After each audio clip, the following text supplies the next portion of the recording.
Barang siapa tidak tahu akan kehendak tuannya dan melakukan apa yang harus mendatangkan pukulan, ia akan menerima sedikit pukulan. Barang siapa diberi banyak, banyak pula yang dituntut daripadanya. Dan barang siapa dipercaya banyak, lebih banyak lagi yang dituntut daripadanya. Saudari-saudaraku yang terkasih, berjumpa kembali bersama saya Inspirasiku di Antara. Renungan Harian Rabu 23 Oktober, Pekan Biasa ke-29. Semoga kita bersama keluarga dan komunitas kita selalu dalam keadaan baik, sehat, dan tetap bersemangat. Marilah kita mengawali renungan kita hari ini dengan tanda kemenangan Kristus. Dalam nama Bapa dan Putra dan Roh Kudus. Amin. Allah Bapa sumber cinta kasih sejati, Engkau telah menganugerahi kami hidup ilahi. Semoga kami senantiasa bersatu dengan Kristus, sumber hidup dan keselamatan kekal, dengan tekun mengasihi Engkau dan sesama, dan kami berani menentang segala kuasa dosa dalam hidup kami. Dengan pengantaraan Yesus Kristus Putra-Mu Tuhan kami, yang bersama dengan Dikau dalam persatuan Roh Kudus, hidup dan berkuasa Allah sepanjang segala masa. Amin. Dalam nama Bapa dan Putra dan Roh Kudus. Amin. Inspirasi kita hari ini dari Injil Suci menurut Lukas, bab 12 ayat 39 sampai 48. Mari kita siapkan kitab suci kita masing-masing. Kita akan membaca bersama, lalu merenungkannya. Pada suatu ketika berkatalah Yesus kepada murid-muridnya, "Camkanlah ini baik-baik. Jika tuan rumah tahu pukul berapa pencuri akan datang, ia tidak akan membiarkan rumahnya dibongkar. Hendaklah kalian juga siap sedia, karena Anak Manusia akan datang pada saat yang tidak kalian sangka-sangka." Petrus bertanya, "Tuhan, kami sajakah yang kau maksudkan dengan perumpamaan ini? Ataukah juga semua orang?" Tuhan menjawab, "Siapakah pengurus rumah yang setia dan bijaksana, yang akan diangkat oleh tuannya menjadi kepala atas semua hambanya untuk membagikan makanan kepada mereka pada waktunya? Berbahagialah hamba yang didapati tuannya sedang melakukan tugasnya ketika tuan itu datang. Aku berkata kepadamu, sungguh tuan itu akan mengangkat dia menjadi pengawas segala miliknya. Tetapi jika hamba itu jahat dan berkata dalam hatinya, 'Tuanku tidak datang-datang,' lalu ia mulai memukuli hamba-hamba lain, pria maupun wanita, dan makan minum serta mabuk, maka tuannya akan datang pada hari yang tidak disangka-sangkanya dan pada saat yang tidak diketahui, dan tuan itu akan membunuh dia, serta membuat dia senasib dengan orang-orang yang tidak setia. Hamba yang tahu akan kehendak tuannya, tetapi tidak mengadakan persiapan atau tidak melakukan apa yang dikehendaki tuannya, ia akan menerima banyak pukulan.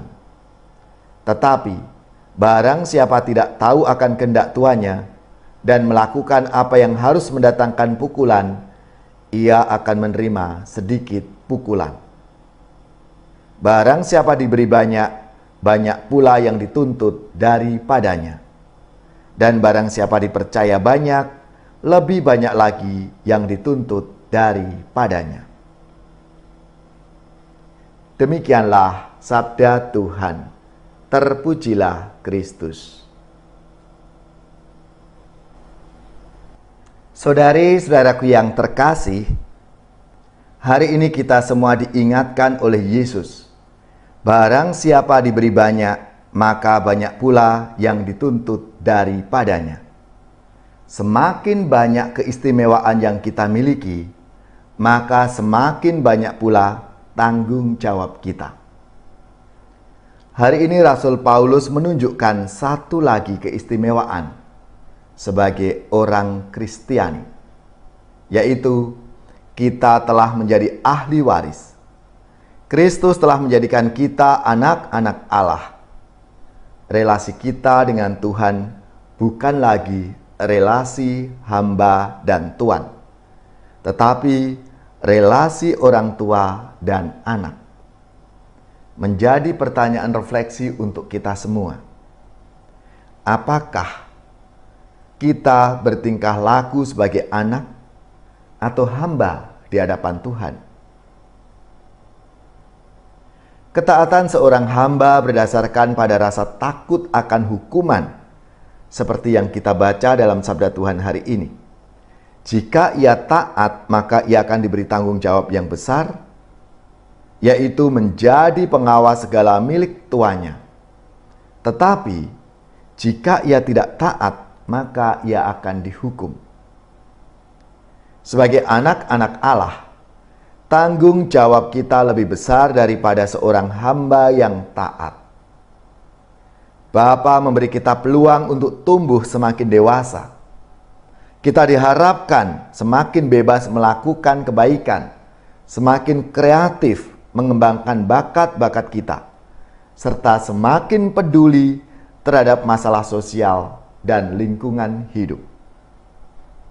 Kita melakukan semuanya dengan sukacita, karena Bapa mencintai kita dan kita pun mencintai Dia. Maka jika kita lalai, mungkin kita tidak lagi memikirkan hukuman. Tetapi kita akan sedih karena telah menyakiti hati Bapa. Maka marilah saudari-saudaraku yang terkasih, kita mohon rahmat Tuhan supaya kita sungguh menyadari akan apa yang menjadi tugas tanggung jawab kita sebagai murid-murid Kristus, sebagai anak-anak Allah. Bapa, semoga hati kami semakin menyadari betapa besar cinta-Mu kepada kami.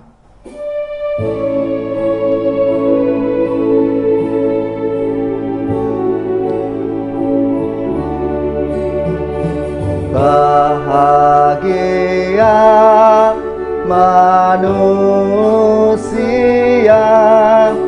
yang tidak tuli hatinya, yang mendengar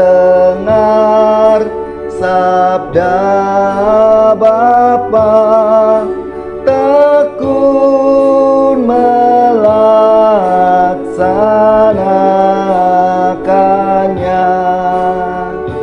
Sabda Tuhan penuh daya, yang tersesat dipanggilnya, disembuhkannya yang luka, yang mati dihidupkannya. Bahagia manusia yang menerima sang sabda, sabda yang sudah menggema dalam wujud manusia. Terpujilah, oh Sang Kristus, sabda kekal dan penebus, kebenaran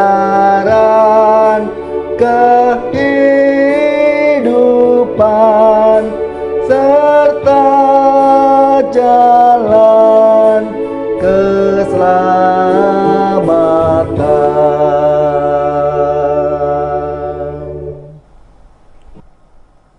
Saudari-saudaraku yang terkasih, marilah kita mengakhiri renungan kita hari ini dengan mohon berkat Tuhan, dan kita akan menerima tugas perutusan. Marilah kita siapkan hati kita untuk menerima berkat-Nya. Semoga saudari-saudara sekalian, keluarga-keluarga dan komunitas kita, orang-orang yang kita doakan, mereka yang sakit, yang menderita, seluruh tugas, belajar, pekerjaan, usaha, serta karya pelayanan kita dibimbing, dilindungi dan diberkati oleh Allah yang Maha Kuasa, Bapa dan Putra dan Roh Kudus. Amin.